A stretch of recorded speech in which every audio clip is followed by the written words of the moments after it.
Forward में आपका बहुत-बहुत स्वागत है। इस विशेष सीरीज में जो कि टाइम्स ऑफ इंडिया की प्रस्तुति है, हम उत्तराखंड के विकास के अलग-अलग पहलुओं पर बातचीत कर रहे हैं, उन लोगों के साथ, उन हस्तियों के साथ जो कि इस राज्य के विकास में एक अहम भूमिका में हैं। टिहरी डैम के बारे में तो आपने सुना ही होगा। ये देश का सबसे ऊंचा डैम है। यहाँ की खूबसूरती, पर्यटन के अलावा इस क्षेत्र का विकास, यहाँ का एनवायरनमेंट, पर्यावरण, पलायन और पहाड़ के भविष्य पर बातचीत करने के लिए मेरे साथ हैं टिहरी की DM IAS officer Nitika Khandelwal. Nitika ji, बहुत बहुत स्वागत है आपका उत्तराखंड फॉरवर्ड में। Thank you so much, thank you so much. तो सबसे पहले टिहरी डैम से शुरू करते हैं। टिहरी डैम देश का सबसे चर्चित और डिबेटेड इंफ्रास्ट्रक्चर प्रोजेक्ट्स रहा है। यहाँ अगर हम डेवलपमेंट की बात करें और डिस्प्लेसमेंट की बात करें तो किसका पलड़ा भारी रहा है? कैसे सरकार इसको आगे बढ़ा रही है? आई थिंक आपने एक बहुत ही रेलेवेंट बहुत पॉइंट बोला है कि डिस्प्लेसमेंट एंड डेवलपमेंट। तो मैं अगर देखूंगी तो जाहिर सी बात है, टिहरी की जो हिस्ट्री रही है वो 125 विलेजेस जो थे वो सबमर्ज हुए थे और टिहरी डैम तब बना था। तो देखा जाए तो एक बहुत ही बड़ा सैक्रिफाइस था यहाँ के स्थानीय लोगों द्वारा। और जो रिहैबिलिटेशन हुआ वो विभिन्न विभिन्न स्थानों में हुआ। तो जब ऑब्वियसली लोग काफी अलग अलग स्थान पे जाते हैं, तो जो एक कोहेसिवनेस होती है सोसाइटी की, जो एक कल्चरल रिचनेस होती है सोसाइटी की, वो कहीं ना कहीं उसको इफेक्ट पड़ता है। जो यहाँ देखा भी गया, क्योंकि पुरानी टिहरी एक शहर था और नई टिहरी शहर बसाया गया, बट लोग अलग-अलग जगह बैठ गए। बट अब मैंने देखा है कि जो हमारी सरकार की पिछले कुछ समय से जो नीतियाँ रही हैं, जो टूरिज़्म को एक बढ़ावा देने के लिए, और जो टिहरी लेक मतलब उस डैम का ओरिजिन हुआ, बट साथ ही साथ एक पर्यटन की दृष्टि से एक बहुत ही अच्छा एक लेक बना। उसको बढ़ावा देके अब I think now this is a call for all those people to come back and be the part of this development process. तो मुझे लगता है कि बहुत ही अच्छा स्थानीय लोगों के लिए भी, और जो हमारे डिसिप्लिस्ड लोग भी हुए हैं, जो अलग-अलग हरिद्वार, ऋषिकेश में हुए, उनके लिए एक बहुत अच्छा कॉल है that they can come back and start their own tourism activities as well.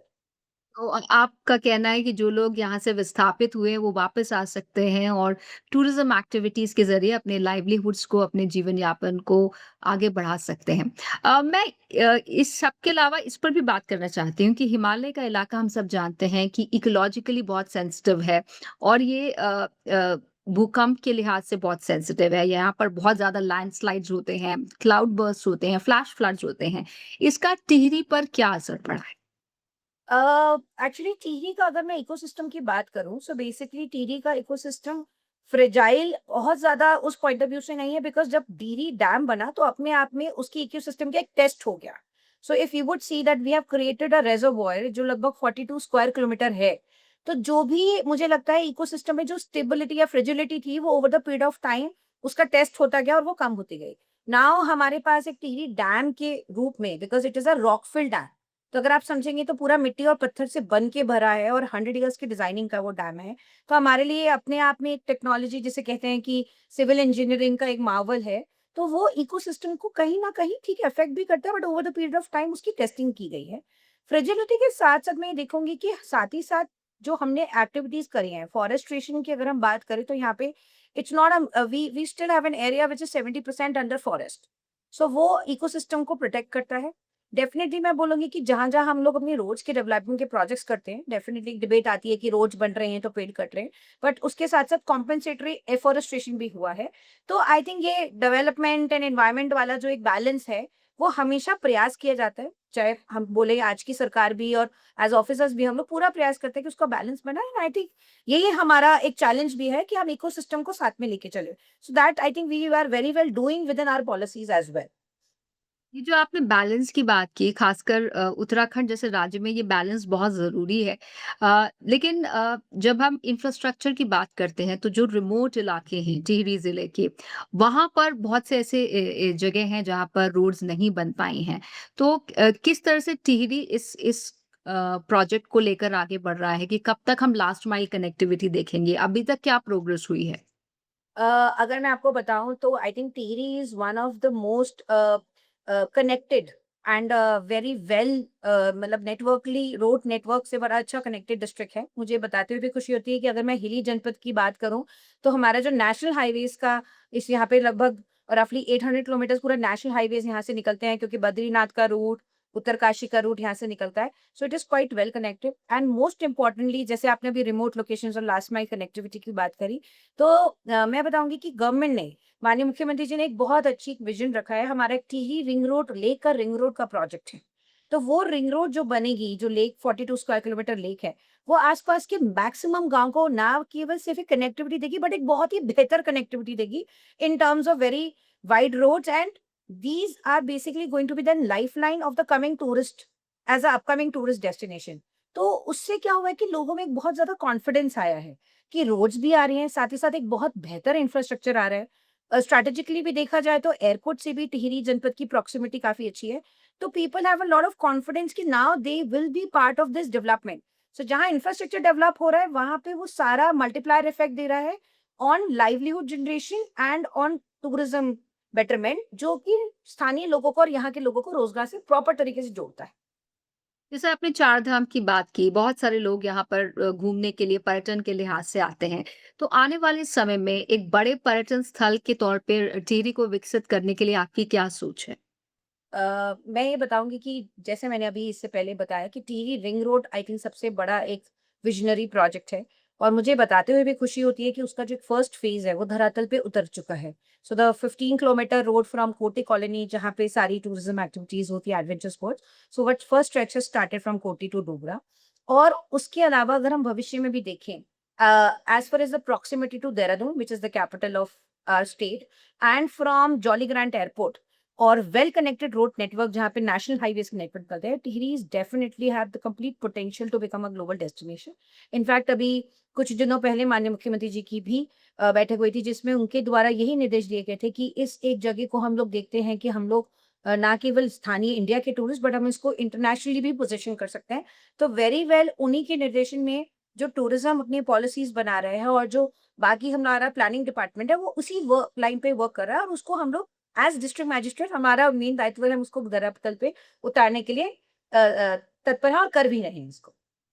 जब हम टूरिज्म डेस्टिनेशन की बात करते हैं तो लोकल लोगों की भागीदारी ज़रूरी है, वो है, लेकिन अ, उतने बड़े स्तर पर शायद नहीं हो पाई है जिसकी वजह से लोग माइग्रेट भी करते हैं बेटर लाइवलीहुड्स की तलाश में। तो उस संदर्भ में आप क्या करना चाहेंगे आने वाले समय में? अ, इसमें मैं एक चीज़ बोलना चाहूँगी कि देखिए माइग्रेशन डेफ़िनिटली अगर हम देखेंगे तो माइग्रेशन एक तो इंडिविजुअल लेवल पे अगर हम देखें तो एक ये एक एस्पिरेशनल नीड होती है माइग्रेशन।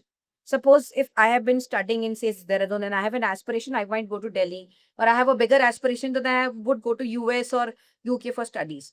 तो अगर हम माइग्रेशन को एस्पिरेशन से लिंक करते हैं, तो उसी को देखते हुए अगर हम देखें तो टिहरी का जो टूरिज़्म का जो विज़न है या टूरिज़्म का जो पोटेंशियल है, वो एक एस्पिरेशन बनता है बहुत सारे यूथ के लिए। तो अगर मैं बात करूँ तो आज अगर मेरे जनपद में रफली there are 750 plus home stage which is being made by local people only. There are so many people who have come back leaving their jobs and started homestays here because they see that potential. तो migration जो हम कहते हैं ना वो aspiration से अगर हम लिंक करें, एंड एस्पिरेशन जो है वो अभी टूरिज्म पोटेंशियल जो टिहरी को वो लिंक करता है, and lot of youth are coming back. Second इसी में मैं बस एड ऑन करना चाहूंगी, साथ ही साथ जब हम कोई भी पहाड़ हिमालय का टूरिज्म डेस्टिनेशन देखते हैं उसमें हम लोग ट्रैक्स को बहुत ज्यादा महत्व देते भी हैं और हम देते भी आए, हम फ्यूचर में भी दे रहे हैं। तो हमने देखा कि हमारे जो बहुत अच्छे अच्छे विभिन्न ट्रैक्स हैं जिनको अगर हम बहुत अच्छे से डेवलप करें, तो youth as a trekking guides is also a very good opportunity for them. Hospitality sector definitely develop हो रहा है। आज की डेट में जनपद में 900 प्लस होटल्स एंड रिजॉर्ट्स हैं। वो भी एक स्थानीय लोगों को एक एस्पिरेशन देता है कि they can do well in hospitality sector. तो मुझे लगता है अगर मैं इन तीनों चीज़ों को कनेक्ट करूँ और बहुत बेहतर तरीके से हम लोग स्किलिंग में जाएँ, तो हम लोग अपना होटल्स, होम स्टेज़ और ये trekking guides, this can be a very good aspiration for all the youth to start their ventures, and definitely this will then help in migration जिसे हम कहते हैं, या रिवर्स माइग्रेशन हम कहते हैं। जो बच्चे या एस्पिरेशन के चलते बाहर जाना चाहते हैं उनकी तो ठीक है, उनकी जगह अलग है, लेकिन जो लोग रोजगार की कमी की वजह से जा रहे थे, जिसकी वजह से बहुत सारे गांव भी खाली हो गए थे, तो क्या आप उन लोगों को कहना चाहेंगे कि सरकार आने वाले समय में क्या-क्या उनके लिए करना चाह रही है या प्लान बना रही है जिससे कि वो इस बारे में फिर से सोचें?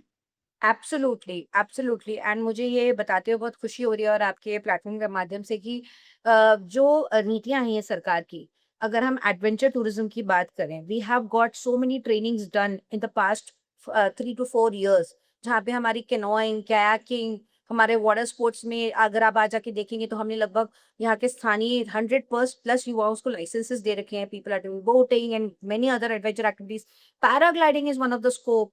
हॉस्पिटैलिटी सेक्टर्स में टूरिज्म विभाग और हम लोग मिलके हाई एंड ट्रेनिंग करवा रहे हैं जिससे कि जब हमारा यूथ एम्प्लॉय हो तो ना केवल सिर्फ लो इनकम ग्रुप में हो बट हायर इनकम में हो।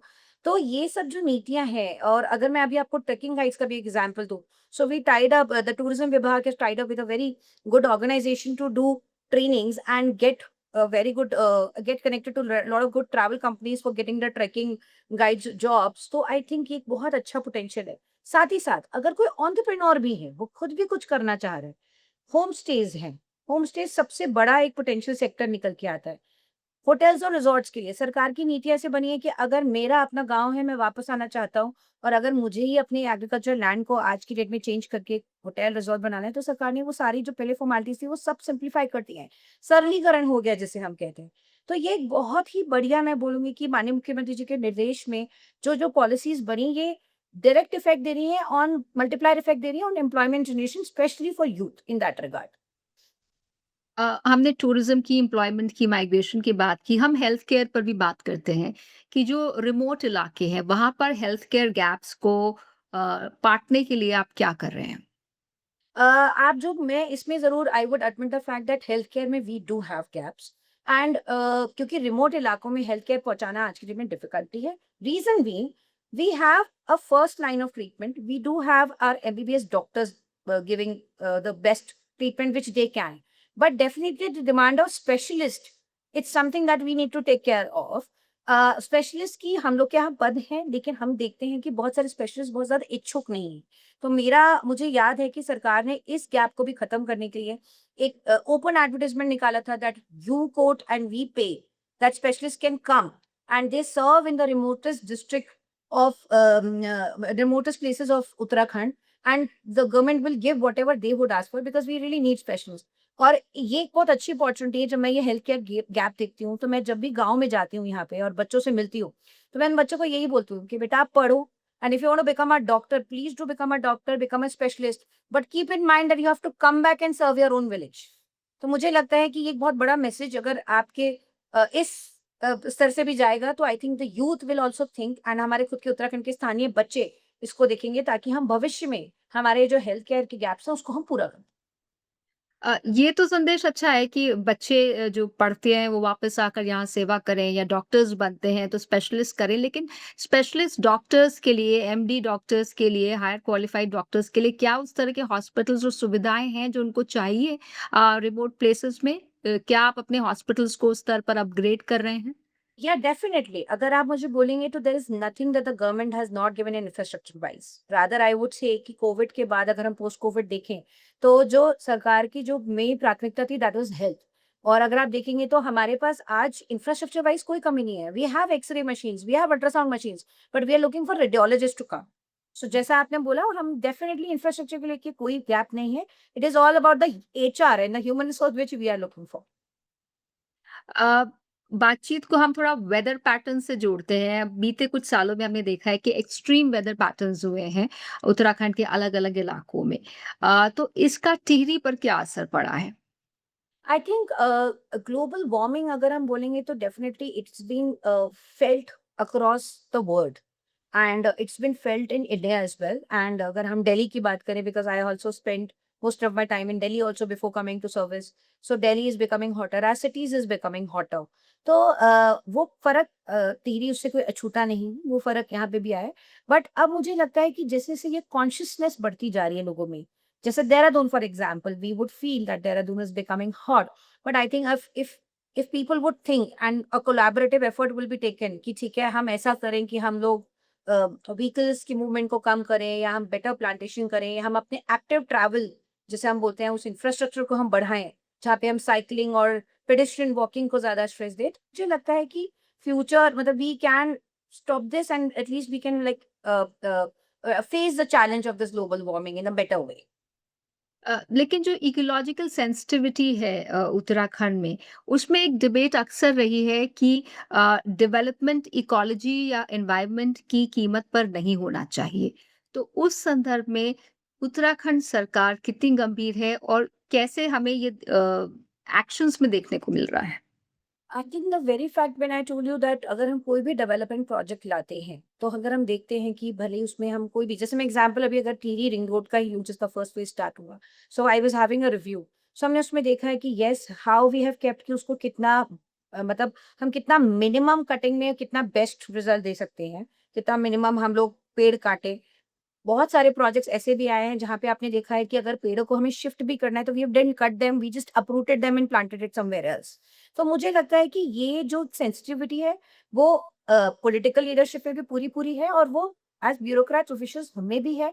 हम जब भी कोई प्रोजेक्ट बनाते हैं और उसमें अगर कोई भी क्षति होती है तो हम उसका कॉम्पेंसेटरी एफोरेस्टेशन भी कराते हैं और we ensure that what we have to do. So development and definitely environment का जो एक बैलेंस है वो बन रहा है। There are certain projects which I would really tell you that the government had to drop them because government को कहीं नहीं feel हुआ कि नहीं, maybe it is not worth the economic cost or the environment cost, sorry. So government has also not gone for those projects, but there are certain projects which really need is the projects which are being done which are the need of the hour and the public, so that is being done. So क्योंकि development जो है वो भी एक public को ही development का effect है, वो पब्लिक डिमांड ही है, तो उसको साथ में लेते हुए चलना बिल्कुल हमारी नीतियों में वेल रूटेड है और ये हम करते भी हैं। बहुत सारे नेचुरल डिजास्टर्स उत्तराखंड ने झेले हैं पिछले 10 सालों में या 15 सालों में। उसे देखते हुए लोकल पॉपुलेशन को किस तरह से तैयार किया जाता है? क्या आपके यहाँ डिजास्टर प्रिपेयर्डनेस ट्रेनिंग होती है जिससे कि लोगों को पता हो कि उन्हें इस स्थिति में क्या करना है? Definitely we have a very good very well wide network. जब हमारा डिजास्टर कंट्रोल रूम हम लोग एक्टिवेट करते हैं ड्यूरिंग डिजास्टर्स, हमारे गांव के हमारे ग्राम प्रहरी लगे होते हैं, हमारे गांव के जो प्रधान होते हैं, हमने सब में 5-5 एक्टिव मेंबर्स के ग्रुप बनाए होते हैं। जो भी हमें कभी सूचना देनी होती है हम उनके माध्यम से देते हैं, जो भी उनको हमें सूचना देनी होती है हमारे कंट्रोल रूम्स डिस्ट्रिक्ट लेवल पे और तहसील लेवल तक एक्टिवेटेड रहते हैं। और मुझे लगता है कि आज के दिन में एक अच्छी चीज़ है कि टेक्नोलॉजी के पॉइंट ऑफ व्यू से हमें people are active on mobile phones and social media, तो वो सूचना तंत्र बहुत ही ज़्यादा स्ट्रॉन्ग है। और इसी सूचना तंत्र को भी देखते हुए मैं इनफैक्ट आपको बताऊँगी कि पब्लिक भी हमसे कनेक्टेड रहती है कि जब भी कोई सूचना होती है, वो तुरंत हमारे कंट्रोल रूम में देते हैं। और यदि हमें भी कोई सूचना डिसेमिनेट करनी है, हमारे प्रधान्स हैं, हमारे प्रमुखगण हैं, हमारे जितने पब्लिक रहते हैं, सबके व्हाट्सएप ग्रुप्स बने हुए हैं, तो हम तत्काल उसको डिसेमिनेट करते हैं। टेक्नोलॉजी की अगर मैं बात करूँ, तो हमारा एक अलर्ट सिस्टम अभी बना है, सचेत ऐप है। तुरंत आपको अलर्ट देगा रियल टाइम। अगर हमें किसी विसिनिटी में कोई अलर्ट देना है कि now this is for this village specific, the alert will go to all the places. So I think we have been doing this and preparedness and capacity building की workshops हम लोग कराते रहते हैं समय समय पर, not just of our own officials but also of the village representatives, और जो गांव में हमारे एक्टिव यूथ ग्रुप्स होते हैं, हमारे युवा मंगल दल और महिला मंगल दल, उनकी भी हम लोग कराते हैं। कैपेसिटी बिल्डिंग, स्किलिंग हो गया, लेकिन बदलते दौर में हम जब हेल्थ केयर की बात करते हैं तो एआई आता है, तो टेलीमेडिसिन आता है। तो कैसे उत्तराखंड के लोगों को, खासकर दूर-दराज के लोगों को इसका फ़ायदा मिल पाए, टिहरी जैसे क्षेत्रों में, उसके लिए आप क्या कर रहे हैं? टेलीमेडिसिन जो ई संजीवनी है वो हमारा बहुत भली-भांति स्थापित है। डिस्ट्रिक्ट हॉस्पिटल में भी अगर मैं बात करूँ तो हम लोग ई संजीवनी के माध्यम से टेलीमेडिसिन, टेलीकंसल्टेशंस लोगों की करते हैं। साथ ही साथ जैसे हमारे आयुष्मान आरोग्य मंदिर बने हुए हैं जिन्हें हम मतलब जो बेसिकली हमारे Ayushman health and wellness centres हैं एक तरीके से, उनका नाम आयुष्मान आरोग्य मंदिर दिया है। वहाँ पे भी हमारी जो कम्युनिटी हेल्थ वर्कर्स हैं, सीएचओज़ हैं, कम्युनिटी हेल्थ ऑफिसर्स, वो लोग भी टेलीमेडिसिन लोगों को अगर कोई भी कंसल्टेशन चाहिए होती है तो वो नियरेस्ट आरोग्य आयुष्मान मंदिर में जा सकता है और एक हेल्थ कंसल्टेशन ले सकता है। That is all through teleconsultation. तो ये सब कुछ काफी वेल रूटेड हो गया सिस्टम है और ये चल रहा है। जी, जो परिवार लाखों तो नहीं, हज़ारों की संख्या में जो परिवार विस्थापित हुए थे टिहरी डैम के चलते बहुत समय पहले, उनमें से ज़्यादातर लोग को मुआवज़ा मिल गया है, लेकिन कुछ लोग असंतुष्ट अभी भी हैं। तो क्या आप कहेंगी कि इस डैम के बनने के बाद उन लोगों की स्थिति बेहतर हुई है, या इस पर आपकी क्या राय है? इस पे मैं बताना चाहूंगी, अभी जस्ट वेरी रिसेंटली हम लोग ने मार्च के मंथ में एक Himalayan O to the Tehri lake festival कराया था। It was a 4 day festival which we did on our Tehri lake, और उसमें हमने एक दिन डेडिकेटेड रखा था कि जितने भी हमारे विस्थापित लोग हैं जो हरिद्वार ऋषिकेश में, हम उनको बुलाएं और हमने एक छोई बत करके एक ओपन माइक सेशन उन लोग के साथ किया था, ताकि हम समझे how do they feel about it. And I would rather would feel very happy to mention that people felt so happy that they came together, that cohesiveness which was lost somewhere, they felt that now they are all again united. And वहाँ पे एक play हुआ था, माधो सिंह भंडारी यहाँ की बहुत एक अच्छी फेमस पर्सनालिटी रही है टीवी की, जिन्होंने सैक्रिफाइस किया था अपनी लाइफ को, उनका एक प्ले हुआ था। And I would want to just tell you that there were people who were in tears while seeing that play. तो this itself shows that how people feel very connected to their own place. So rehabilitation हुआ definitely, but now मुझे लगता है कि जैसे इस type के जो कार्यक्रम है जो हमने एज अ सरकार करवाए, ये एक बहुत अच्छा लोगों के लिए वापस जुड़ने का, जैसे होता है ना जो हमारी संस्कृति का पार्ट है, वापस जुड़ने का एक बहुत अच्छा प्लेटफॉर्म देते हैं। और जहाँ तक आपने रिहैबिलिटेशन के लोगों की सैटिस्फैक्शन, नॉन सैटिस्फैक्शन की बात करी, तो मुझे लगता है कि क्योंकि ये बहुत ही एक सब्जेक्टिव सा पॉइंट बन जाता है, 98% ऑफ द 98 टू 99% इनफैक्ट क्या रिहैबिलिटेशन हो चुका है। There are cases which keeps coming because there are some petitions which are still pending in the courts and they are being referred, but majority of it's done। and the very fact जब मैंने उस दिन देखा कि लगभग 1000 से 1500 लोग आए उस पर्टिकुलर कार्यक्रम में, और उन लोगों ने 5-6 घंटा they share their thoughts and opinions, और हमने उस लेक फेस्टिवल में एक पुरानी टीवी का म्यूजियम बनाया था। So people felt very emotional about that, और उन्होंने बोला बहुत सारा जो सामान उन्होंने अपनी पुरानी टीवी का देखा तो दे फेल्ट वेरी ओवरवेल्म्ड। तो मुझे लगता है कि ये सब चीजें, ऐसे आयोजन हम लोग भविष्य में भी कराते रहेंगे, और हमारे माननीय मुख्यमंत्री जी भी उसमें स्वयं आए थे। And when he saw that Purani Tirika का museum, so he felt that's a very good step to just to make feel people connected that their culture is not lost, it is still live. So I think we'll keep doing such kind of events in future as well. So, would you say the locals feel the ownership of the economic gains generated by Tieri Dam? Yes, they do. They definitely do. And I think rehabilitation जहाँ जहाँ हुआ, we have seen that over the period of time, the value of particular those land parcels which were given to them has also increased. People do feel because हर इंसान में कहते हैं ना, every adversity is an opportunity. तो उस समय वो adversity थी, but now it is coming up as a very big opportunity. तो वो लोगों ने, मुझे लगता है कि बहुत अच्छा realization अब लोगों को हुआ है, और लोग बढ़ चढ़ के उसमें participate भी कर रहे हैं। जी, बहुत-बहुत शुक्रिया नितिका जी, आपने बहुत अच्छे से हर सवाल को लिया और उसका जवाब दिया, और हम उम्मीद करते हैं कि आपकी अगुवाई में टिहरी ज़िले में और ज़्यादा विकास हो, और जिस तरह से जहाँ भी कमियाँ हैं, जहाँ भी ज़रूरतें हैं, वहाँ पर और ज़्यादा प्रगति आने वाले समय में देखने को मिले। टिहरी में जो कुछ हो रहा है और उत्तराखंड के अन्य ज़िलों में जिस तरह का विकास हो रहा है, वो आने वाले समय में यहाँ के बेहतर भविष्य की एक तरह से गाथा कह रहा है। बहुत-बहुत शुक्रिया हमसे फास्ट फॉरवर्ड में जुड़ने के लिए। Thank you so much. और अंत में बस आपके माध्यम से एक चीज बस कहना चाहूंगी लोगों को, that Tehri, come to Tehri lake, and I think it's a beautiful environment here. हम पहाड़ों के बीच में एक बहुत अच्छी टिहरी लेक देखते हैं, और यहाँ का जब स्थानीय आप उत्पादन लेंगे, और मैं एक चीज स्पेशली भी बताना चाहूंगी कि हमारी एसएचजीज, जो हमारी युवा ग्रुप, युवा और हमारी वुमेन है, महिला, वो बिल्कुल इससे जुड़ चुकी है। तो जब आप टिहरी कभी भी आएंगे तो आप रास्ते में देखेंगे कि हमारी एसएचजीज ने बहुत अच्छे अच्छे फूड कार्ट्स और फूड ट्रक्स भी लगाए हैं, जो उनको लगता है कि बहुत बेहतर एक अपॉर्चुनिटी है उनके लिए। So you will definitely see that women empowerment in the district as well, and youth seeing that aspiration in the district. So मैं आप ही के माध्यम से सभी को टिहरी आने के लिए आमंत्रित करना चाहूंगी, और जो माननीय मुख्यमंत्री जी की अवधारणा है कि इसको एक ग्लोबल डेस्टिनेशन बनाना है, उसमें सबका कॉन्ट्रीब्यूशन एक्सपेक्ट करूंगी। धन्यवाद बहुत। धन्यवाद, बहुत-बहुत शुक्रिया।